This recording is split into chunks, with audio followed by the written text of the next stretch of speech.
Good morning, everyone. Good morning! Good morning. Before we start, I'd just like to pray a quick prayer lang po. Let's bow down our heads. Our Father in heaven, salamat Lord that we are here again. Na nagtipon-tipon ulit kami at makinig sa iyong salita. Holy Spirit, move this place right now in the mighty name of Jesus. Soften the hearts of everyone para ma-apply namin sa buhay namin ang iyong salita ngayong araw. Speak, Lord, for we, your servant, are listening. Thank you again, Lord. May we be like Mary of Bethany, Lord, na nakaupo lang sa paanan mo at nakikinig sa iyong salita. Yes, Lord. Thank you again, Lord. We give you all the praise and the adoration and the glory. All goes to you, Lord. In the mighty name of Jesus. Amen. Amen. So, today po is, as you can see, you have a new face in front. Wala si Pastor Erson. Praise the Wala si Lord. Pastor Jimmy. Pastor Jimmy today is in Shalom Yamate. He's helping the Shalom family in Yamate as well at the moment. And it is me today. Hello. So, Praise the Lord. recap lang po from last week, di ba? At may sinasabi si Pastor Jimmy na it's a sandwich. So, ang verse po kasi nito is nagsisimula po doon sa Mark chapter 3 verse 20-21, tapos may skip siya and then magiging connected siya sa 31 to 35. So mayroon pong sandwich. Yung last week po, yung sinasabi natin na the blasphemy, the unforgivable sin po, di ba? So yun po yung palaman ng sandwich. Hopefully, fresh pa yung inyong palaman. Kasi yung tinapay is today natin iahain. Okay po. So, if you would allow me to just give a quick summary of how I got here in front of you guys. Kaya nga sabi ni Sis Marilu na we are still, some of us are the one who attended the RIC. We were still drunk. Medyo drunk pa rin tayo sa ng anointing ng Holy Spirit, the impartation sa atin during that day. So, I'd like to share to you guys last year, which is also the RIC that's happening, meron akong encounter with God. So, it's just me, after many years, when me and my wife started in youth groups, sinila 16 pa ako na. And then now, at 37. Last year, doon sa RIC, basically my heart was, I'm just preparing my heart before I started to go. Sabi ko lang na, Lord, I'm ready. I'm still getting back to it. Until to the point na nagkaroon siya ng altar call. So, ang ano doon is, sabi niya is, I am here. 3 syllables. That's what the Lord said to me. I am here. And the reason why I know na boses ng Panginoon yun is because sinabi ng Panginoon, I am here.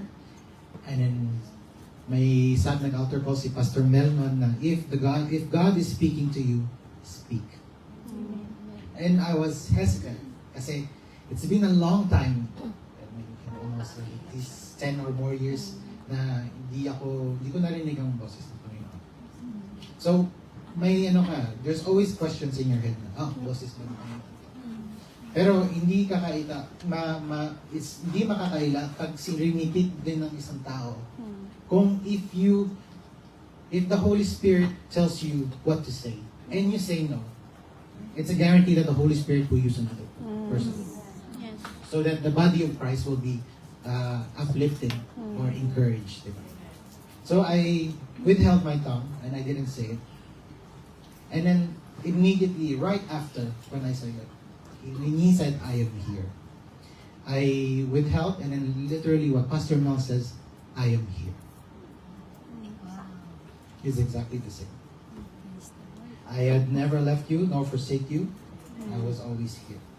And then I bawled my eyes out. Umiyak ako ng solid. Hindi ko maintindihan. Umiyak ako, tumatawa ko, hindi ko maintindihan. I think even some of the sisters next to me was also laughing. is laughing in the spirit. So, after that po, nagkaroon po na ako ng divine appointment po. So, divine appointment, along the years, nagkaroon ng beloved, which is yung kay Pastor Lito Sampantra, kay Pastor Hill. And then to the point na, I was always yearning to have fellowship. Kasi iba yung circular, yung friends ko is more circular sila. So, we were also once going to youth group, pero to the point na we stopped going to youth, and then wala na kami church. And to the point na discover namin yung Shalom, then the spark ignite, yung the things that we've learned before, parang nag-ignite lang ulit sa akin. And then, to the point na last year, I talked to Pastor Mel. I said, Pastor Mel, how do I get to learn? How do I get to have that wisdom as what you have? He says, baby steps. Baby steps lang. Sabi ko, okay. Sabi ni Lord, sige po. I'll take baby steps. So, to the point na nagkaroon kami ng divine appointment na sinabi sa akin ni Pastor Jimmy na he'd like to mentor me, and I said, yes, please, let's do it. Praise the Lord. So, at one point, he asked me to go all the way to Chunmun, and he was testing me. Kasi malayo. Sige, Lord, sige. Sama ako kung ano. If the Lord's will, then I will go. To the point na dinala niya ako mag-hiking. Hinike niya ako, nag-hike kami habang nag-share.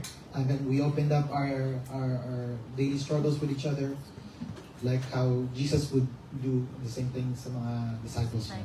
More on having that ginosko relationship, with knowing somebody. And then, going back to studying itong topic ng Mark na to, which really hits me.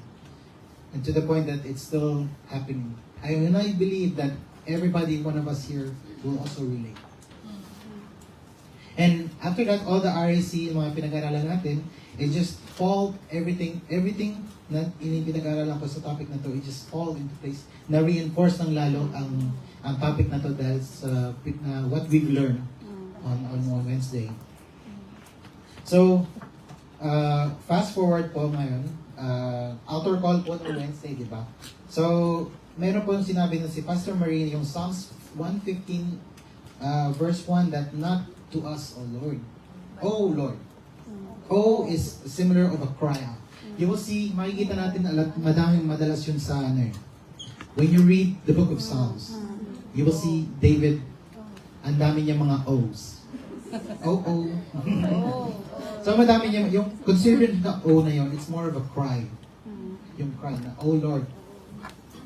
To the point na, O Lord, na pinag-aralan natin about bonded servant, di ba? As yung dream team ni Paul and the bad dream team of what Paul's yung team na. So we as a follower of Christ, we want to be in the good team. Nobody wants to be in the bad team. So we want to be in that side of the team. Na sinasabi ko, oh Lord, sino ako? Who am I that you have chosen me? But if you are willing, here I am. For your servant is listening. Yan ay yung sinabi ni Samuel. And then, everybody was lining up. And then, natutuwa ako kasi nga, ang dami, to the point na nakita ko rin si Ado and si Roy were lining up. And I wanted to line up as well. Sabi ko, gusto ko rin mag-line up. Ang dami. Sabi ko, okay, umiyak na lang ako. Sabi ko, Lord, hindi ako umiyak dahil madaming pila. Umiyak lang ako kasi I enjoyed. Tinuro si Pastor Jimmy na, there's a thing called waiting upon the Lord. When you do your devotion, merong part na pinag-aralan ka na, you just sit and just be in the presence. You don't have to think about anything. You don't have to say anything. It's just listen. Or just be, para kang you just bask in the, parang sunbathing ba? Nagsa-sunbathe ka lang.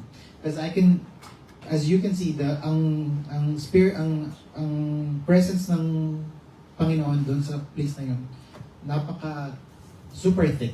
You can really feel that God is really in our midst on that day. And He's still here. Amen. And then Sabi ko, okay, I will just bask in your presence, Lord. To the point na, I sat down, umupo lang ako, and then everybody almost on that side of my area is tapos na mag-pray. Si Pastor Joey, si Pastor Jimmy, tapos na sila sa side na yun. Pastor Erson is still praying on the middle. And then they were sitting down and I just focused. Kasi sobrang, it's so nice to just stay and then just be quiet and just enjoy God's presence. Sometimes we need that. Amen. At least, almost every day. If we can do every day, then that's good. But as long as we can have that, if you stay in the presence of the Lord, that you feel very safe. So, to the point na, I was sitting down, I didn't expect yung encounter. The second encounter, I didn't expect. Kasi nga, nakaupo ako and just bask. And then suddenly he said, he said, last year was 3 syllables. This year he added another syllable, so that's 4. So sabi niya, I will use you. And to the point that I heard right over here in my ear, and his presence was standing in front of me. To the point that I was sitting and I was bowing, but it wasn't enough. Because if you are standing before the King, diba? The King of the universe, the one who made it all, above all, through him and for him, standing in front of you, kneeling, bowing is not enough. Right? So I went on my knees, laughing and crying at the same time. And it still wasn't enough. So I knelt down and put my face on the ground, like bow. And it wasn't enough. To the point na, Lord, sino ako? I was still doing the O. I was still O-ing. So, to the point na, I didn't care anymore. I just lay down, face front. I forgot what is that term called. Prostrate. That's the thing called, what we call a prostrate, where you totally submit to God. But after that, kumating katawan ko. Kasi daming mahapak sa But anyway, I didn't care because it was the Lord's presence when we were running me. So we need some point that we have to surrender to God and have it submit. So let's go to the scriptures po. So dito po, ito po yung unang tinapay sa taas.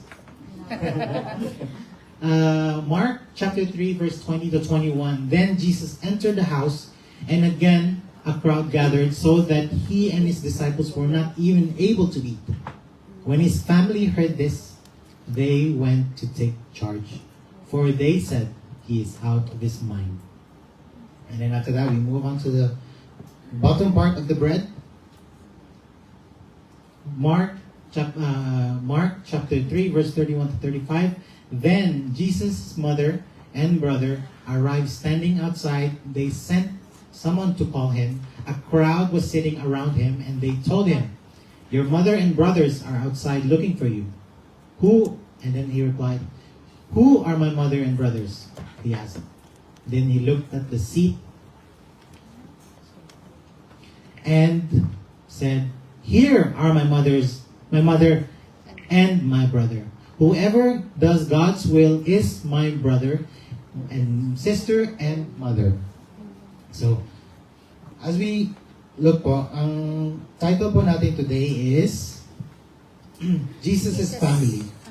So there's two kinds. There's his biological family and his family. So, many places in the scriptures,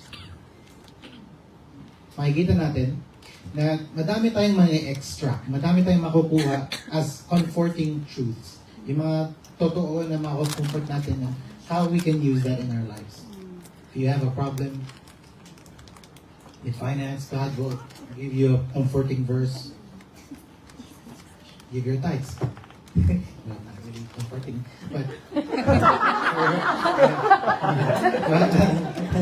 but anyway, I mean, many comforting truths come to the reality that our Lord Jesus Christ, the Son of God, became human. ito po makikita natin is very hard. If you look at this, and it became a pop culture na God Himself came to human and parang nawala ng importance pa. So, along to that, yung sa RIC na pinag-aralan natin, the supremacy of God. The supremacy. Hindi natin, kasi when we read the scriptures, it says that the Son is seated at the right hand of God. If you're a boss and you have a right hand, it's just your right hand mo. But not to the point na realize natin, or na-realize ko rin na ganito sila ni Lord. Me and the Father, I and the Father are one. This one. Ganito sila yung supremacy ni Jesus is the same as what the Father is. But are we not blessed, di ba po? And encouraged that when we see Jesus in different moments na siya ay napapagod, na uhaw at nagugutom, combating, pinaglalabanan niya all sorts of temptations, overcoming every single one of them, giving us the assurance, ang ating high priest, who sympathizes with us. Our high priest. And He is with us in this journey right now, closer than you can imagine. Kaya sinabi ko, out of nowhere, He's just in front of me. And I could never imagine He would do that. That the Lord Jesus Christ was born into and was raised with a diverse, complex na group of human beings na tinatawag nating pamilya. Lahat tayo nanggaling sa pamilya, di ba? So it's very relatable that Jesus grew up with a family, though they weren't perfect like He was. Sa bawat isa sa atin dito na napatunay, inilagay sa isang unit na tinatawag nating pamilya. Pero more on that po, na makikita natin dito, the more deeper we go to the scripture, that there is a new family that God is creating and still creating to this day. That tayo, you and I, are invited to be a part of. Amen. Thank you, Lord. So let's look at the outline po. So the outline number 1 here we see is the family of Jesus. Second would be the misgiving of His family. And then number 3 is Jesus' true family. So I'll just take you a small context on the outline number 1. So ito po yung outline number 1, the family of Jesus po. Mary and Joseph, yun po yung kanyang earthly mother and earthly father. So here po makikita natin, Mary, a small summary lang po, if you can take a picture and then see, do read for yourselves and para ma-study din natin ang origins ni Mary. Doon makikita natin sa Matthew chapter 1 verse 18 to 25, giving birth to Jesus in Bethlehem. You will see that in Luke chapter 2 verse 1 to 19.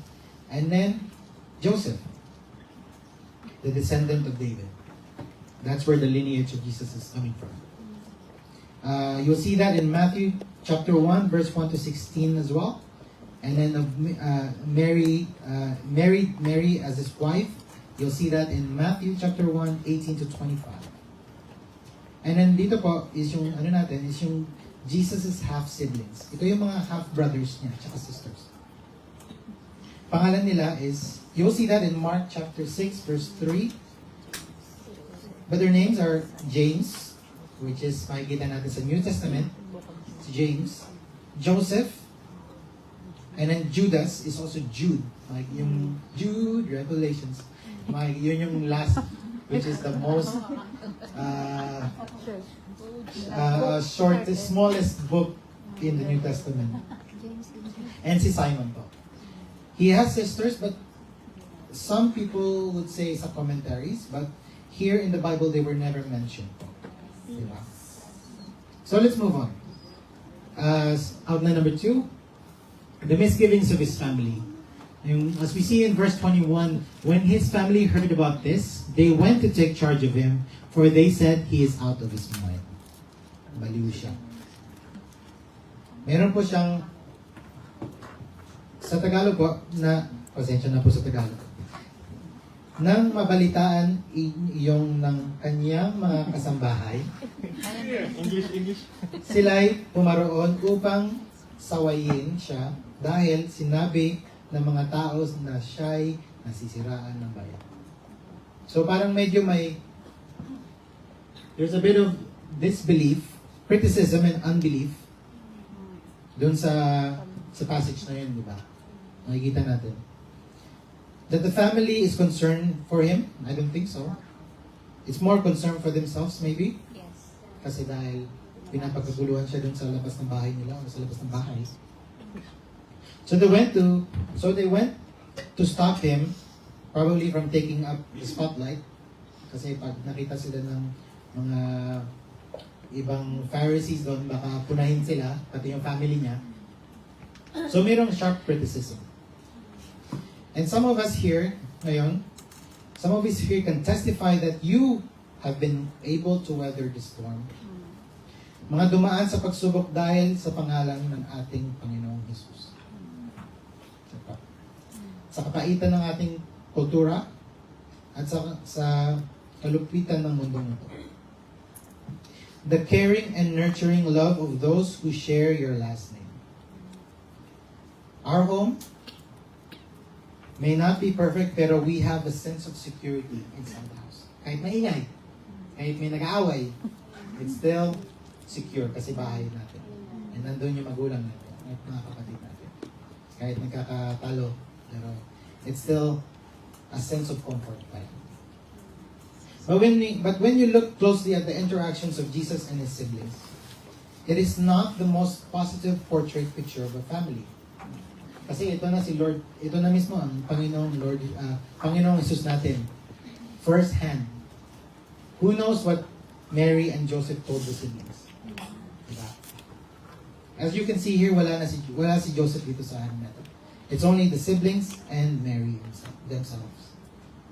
The last thing I've heard, probably from when Jesus was 12, that was the last mention of Joseph. Diba? So here, but when you look, mga interaction ni Jesus sa niya, sa mga kapatid niya, hindi yan. Instead of having a supportive family members, their disbelief even added pressure sa burden niya in how to run his ministry. How to do. Even to the part na Mary broken in front of the cross. But there was no mention of the family there too. But he did not give the responsibility to his brothers and did not give the responsibility to his brothers to look after Mary, but to his disciple John. Makikita natin yung sa chapter 19, John chapter 19. Yung phrase na, woman, here's your son, and here's your mother. Yun yung alagaan mo, yung mama. Ito yun na yung anak mo, at ito na yung mama mo. So, having that thought, the difficulty of serving God with a family that might be hard-hearted or provocative, it's something that ang Panginoong Jesus natin naiintindihan niya. Yung dinadaanan natin. Ang totoo yun, the Lord had unbelieving family members. And let's go to another verse here. So John chapter 7 verse 3 to 8. Ito yung another ng Panginoon. Ito yung another interactions nila with one of each other, one another. Ito, Jesus' brother said to him, leave Galilee and go to Judea, so that your disciples there may see the works you do. No one wants to become a public figure that acts in secret. Since you are doing these things, show yourself to the world. For even his own brothers did not believe. Kasi pag tinignan natin ito, it's not something that you think like it's an encouragement. Or sabi niya, doon ka. Huwag ka dito sa Galilee, probinsya ito eh.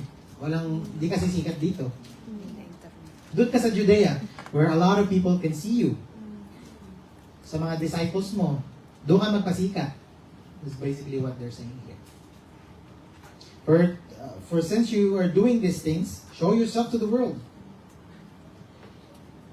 Mga kapatid, do we have lost loved ones? A lost son, lost daughter, lost husband, lost wife, lost father or mother? kahit na sa tingin natin imposible i-share or imposible na ma-save sila, but I'm telling you now, Christ can save them. Amen. Even how impossible it seems. Sa tingin mo, hindi kaya, kasi yung dad ko, simula noon pa, lasinggero na. Which is true. My dad is. But then again, madami sa atin dito na are still in that experiencing pa rin.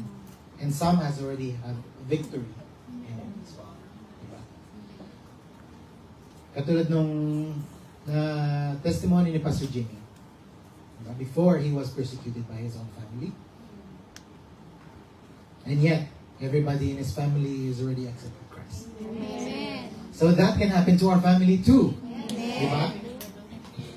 So here, the Lord's half-brothers, James and Jude, you will see here dito sa it's not here in the, no, but I'll just quote it for you guys. It's in James chapter 1 verse 12. It's blessed is the one who perseveres under trial, because having stood the test, that person will receive the crown of life that the Lord has promised to those who love Him. It's funny, no? He's the one who's saying that who perseveres under trial. But during that time, He's the one giving trials to Jesus. It's almost similar to the story of Paul, so Acts chapter 9, where Barnabas took him to the disciples, which is quite a little bit funny in a way.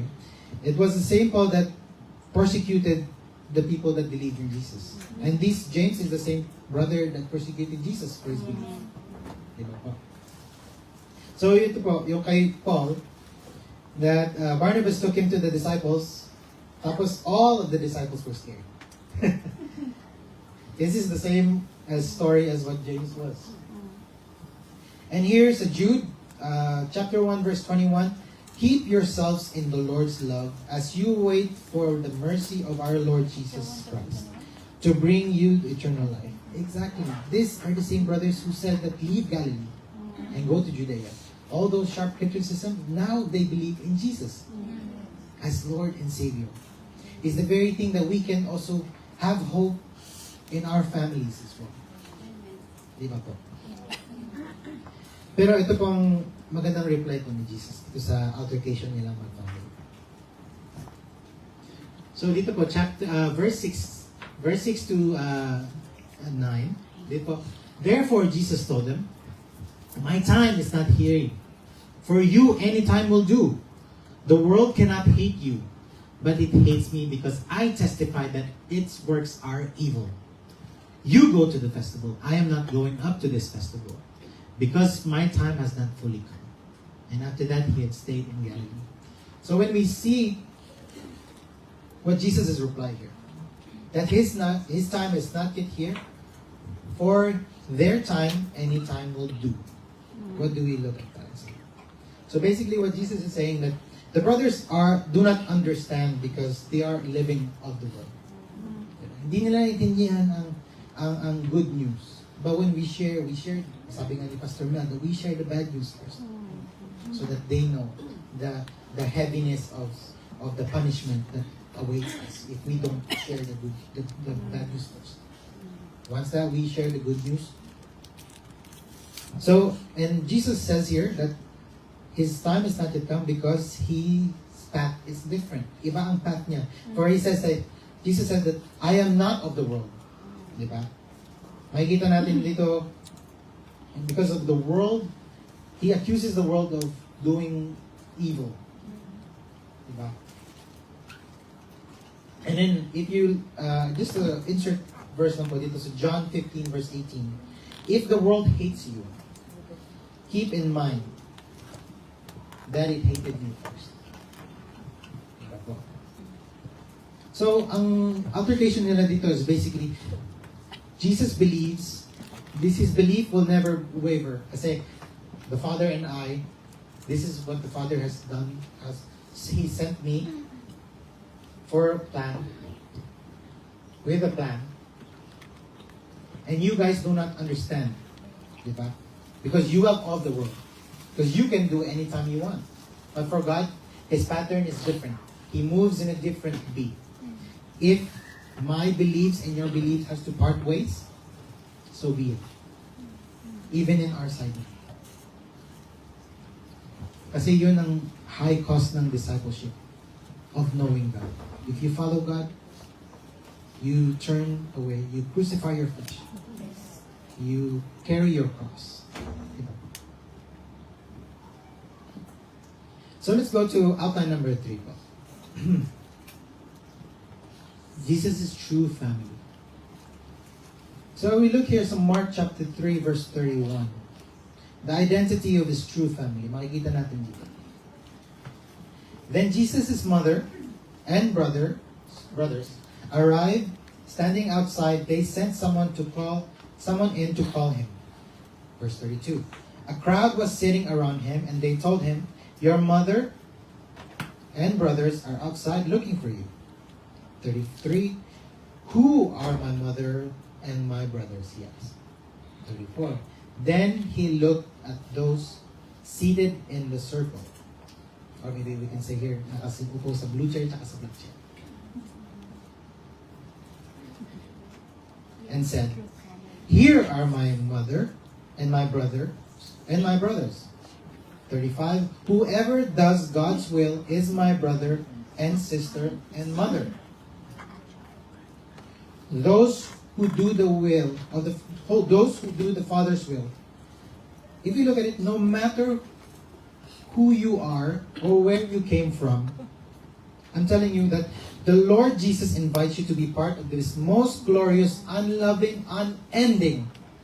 Minsan, naharangan natin ang daanan, pero dahil sa natin ng fellowship natin, pero ini-invite tayo, the most unending fellowship that is us in this church. In verse 31,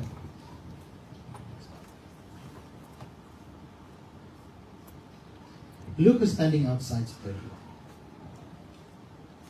His family, di ba po? But there are those who assume that they have a relationship with Jesus, but they're actually outside. Di ba po? That, I think I'm safe. Safe ka na. But, you think that they're actually saved, that they know Jesus. Hello po. Okay. They think they actually know Jesus, but they're actually outside. Hello. Okay.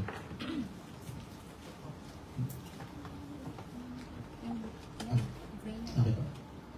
That they're actually outside po.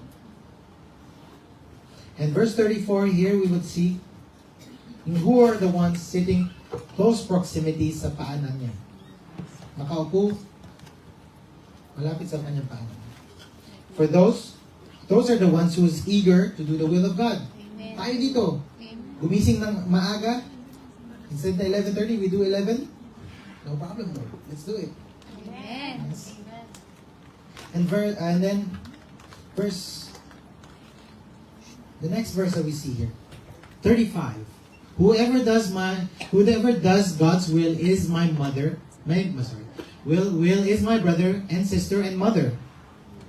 So, it's a symbolic term. That you are my mother, you are my sister, and my brother. But you can see there's no father in it. Because Jesus uses that, it's a special title for the Father Himself. It's an exclusive title only used for His Father, the Father. Our Father in heaven. We call Him Abba. Only use. You will never use brother, father, mother, and father. So, there was only a special title for the Father Himself. Whew, are we following everyone? Thank you. Hallelujah. Okay, so we move forward. So what it means to be His brothers and sisters. Let me take you to Romans 8:29. For those He foreknew, He also predestined to be conformed to the image of His Son, that he might be the firstborn among many brothers and sisters. If you look at here po, makikita natin yung firstborn. We saw that last Wednesday. Diba? Doon sa Colossians 1:15. The Son is the, it's not po dito, pero I'll just quote it po. Colossians 1:15, the Son is the image of the invisible God, the firstborn of all creations. Wow. Can we just take a second and marvel at it? Oh. So, ito po, a contrast emphasis tayo dito sa conform natin. So, ito po ang Greek ng conform is sochematizo. Sochematizo. It's ibig po sabihin nun, if in simple terms po, you could say copy-paste. Pero ang sochematizo means is to conform or fashion oneself according to. Sabi ko, mo, siyempre dinapilit ko. Identity. Or to assume a similar outward form by following the same pattern. Why is that? Di ba sabi ni Paul? That do not conform to the pattern of this world. But Transform by renewing transform. of mind. So, conform din yun. But be transformed by the renewing of our minds. When we get that, we will be more related like Jesus. Wouldn't you want to hear that?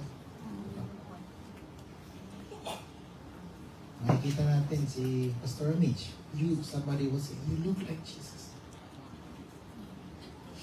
Sis Ann, you sound like Jesus. Pastor Erson, you sound like Jesus. Loud and clear. I love you, Pastor. Diba po? Amen. So through Jesus Christ, God is creating and conforming sinners. Sinners, conforming. You do not need to clean. For example, if God is knocking in your door, hindi mo na kailangan linisin ang bahay mo para papasukin mo yung Panginoon. Lord, tulong mo ko. Linis tayo mo. So, conforming sinners. Diba po? Kung sino hindi sinner dito, po ni Pastor Jimmy at ni Pastor Mel, crucify natin sa labas. Bago mag-lunch. And having the position of the firstborn in our own family.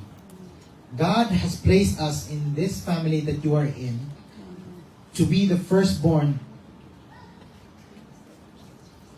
That, doon sa 8:29, that through the firstborn among many brothers and sisters will come. Through you who accepted Jesus Christ as Lord and Savior.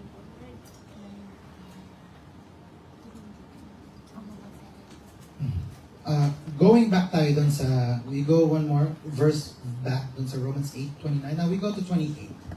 You will see. That, and we know that all things God works for the good of those who love Him, who have been called according to His purpose. All for the purpose of conforming to the image of His Son, the invisible God. Having that same imprint from God to His Son and to you.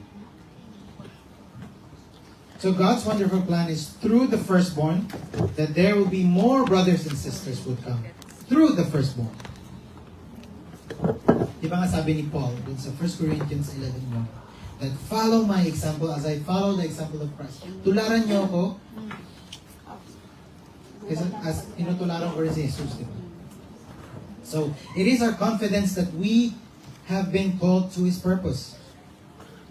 Ito pong ideal of brotherhood, you can say sisterhood, is not, hindi po siya practical glory.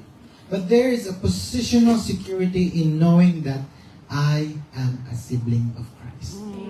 Kuya natin ang Panginoong Jesus.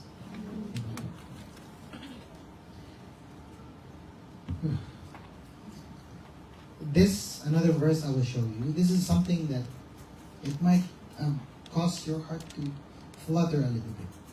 Matuwa kayo in terms of ma-encourage kayo. Let's go to Hebrews 2, Hebrews 2:11. So dito sa Hebrews 2:11, both the one who makes people holy and those who are made holy are of the same family. So Jesus is not ashamed to call brothers and sisters. Hallelujah. So the one that makes people holy, that's Jesus Christ, who died in the cross and sanctified us. And those people that got sanctified is us. The one who were made holy through God, through Jesus, through His blood, di ba po? His sacrifice, that He gave it freely. You cannot earn it, but it was given to you freely. All come from one source, God the Father and His family. Amen. And here's another one. Hebrews 11, verse 16. Instead of they were longing for a better country, a heavenly one, therefore, God is not ashamed to be called God, for He has prepared a city for them. God is not ashamed to be called my God, our God. Kasi po, when we look back Romans 8, He was the one that predestined the Son, so that the Son would be the firstborn through Him, that many brothers and sisters would come. That's the Father's plan. So when we look at those two verses, the Son is not ashamed and the Father is not ashamed. So why are we?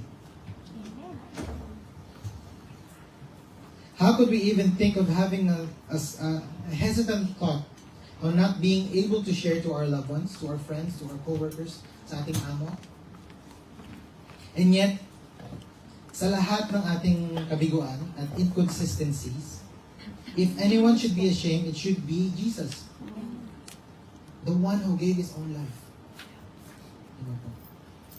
Mga kapatid, I encourage you to take up the task of, in the name of our Lord Jesus Christ, to do not be ashamed of the gospel.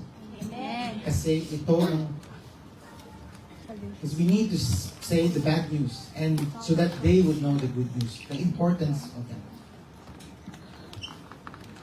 Kahit si Paul din nagsabi, Apostle Paul, si Pablo, sa Romans 1:16, ito po Tagalog, pasensya na po.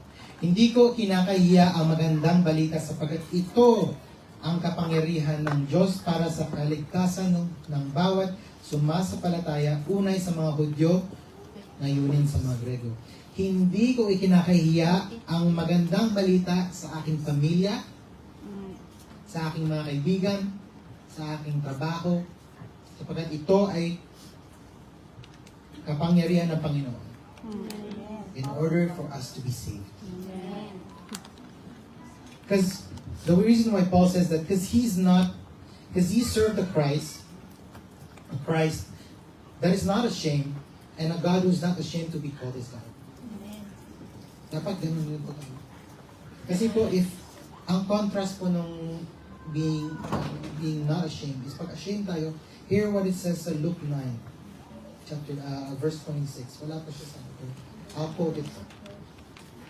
Whoever is ashamed of me and my words, the Son of Man will be ashamed of them when He comes in His glory and the glory of the Father and His holy angels. We don't want to be in that version na God will, to the point na, kasi we are in the end of last days of the last days. And we don't want to be the part that God could say that, I never knew. That's the thing that I don't know. So let's take because for Him and through Him, above all things, He's above all our finances, above all our family, above all anything that we put, everything we do in our lives, you put Him, is either Jesus at all or none at all. It's something that we can apply to us every day. It's something that I'm learning every day as well. And here's po yung medyo comforting verse po sa inyo. Ito Ito po ay 1 John chapter 3 verse 20 po.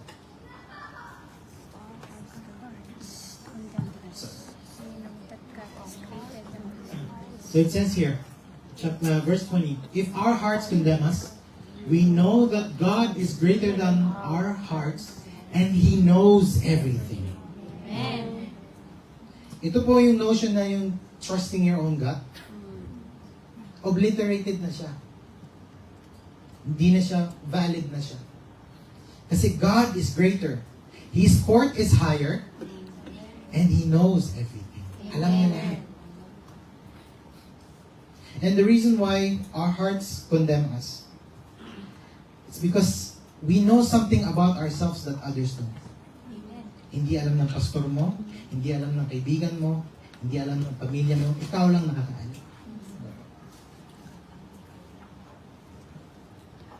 And what tends to condemn us is the most hidden thing about us.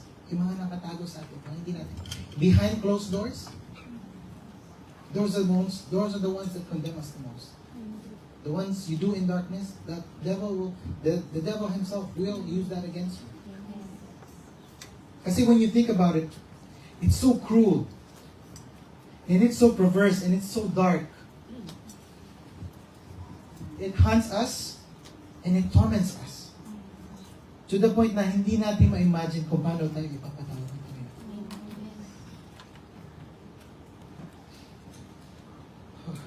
And here's what the Holy Spirit says to John. That God is greater than your heart. And He knows, and He already knows about it all. He has taken it all into consideration. Kahit hindi alam ng iba, pero ang Panginoon. And He does not hold it against you. All the things that we're about to do and we're going to do, He does not hold it against us. Kasi He knows what our struggle is. Because of what Christ did, who sanctifies and has done in you, who conformed you into His image. So ito, and here are my brothers, here are my sisters, and here are my daughters. Let's put ito po yung conclusion ko sa and how can we be part of the family of God? Ang application natin dito is we first need to surrender, submit and commit your life to the one, our life to the one who gave us life. Above all things, the firstborn that was created. For Him and through Him, as the firstborn, that many more brothers and sisters would come through you.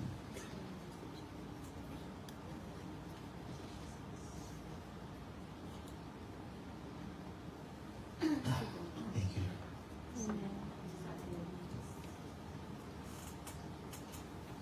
Let's pray. Thank you, Abba. Abba, Father, thank you again for today that your word has comforted us. Thank you, Lord, that we are a part of your family. And we are ready, Lord, to share the good news, the bad news, so that we can also share the good news of you giving your life to us freely. So when the day comes, our own time comes, that we stand before the Father and Jesus sees us in front of, He's in front seeing us. That He will proclaim it to the Father, He is mine. He belongs to me. Come. Thank you, Lord God, for your sacrifice. And we are ready and eager to be part of your family that you are creating to be. And all these things we give you glory and praise and adoration, for you are our Father and God. In Jesus' name. Amen.